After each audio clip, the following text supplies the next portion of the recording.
4 మెతుకులు కలిస్తేనే పిడికెడు అన్నం అవుతుంది. అలాగే మనసున్న 4 మనుష్యులు కలిస్తేనే అన్నదానం సాధ్యమవుతుంది.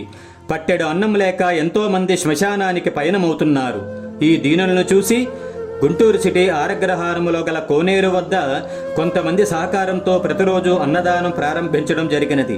అయితే నిరంతరం ఎట్టి ఆటంకాలు లేకుండా జరగాలంటే దాతలు ముందుకు వచ్చి మీ కుటుంబాలలో జరిగే పెళ్లి రోజులు, పుట్టినరోజులు, పుణ్యతిథులు మొదలగు కార్యక్రమాలను పురస్కరించుకొని సంవత్సరంలో ఒకరోజు 1500 రూపాయలను సాయం చేసి 50 మంది అన్నార్తులకు అన్నదానం చేయ ప్రార్థన.